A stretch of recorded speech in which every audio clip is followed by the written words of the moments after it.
Kung magkasala ang isang kapatid. Kung magkasala sa iyo ang kapatid mo, puntahan mo siya at kausapin ng sarilinan tungkol sa kanyang kamalian.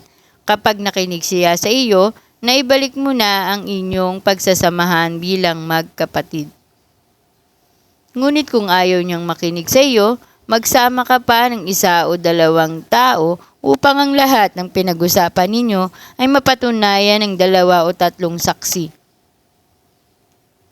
Kung ayaw niyang makinig sa kanila, sabihin mo sa iglesia ang nangyari, at kung ayaw pa rin niyang makinig sa iglesia, ituring mo siyang parang hentilo, isang maniningil ng buwis.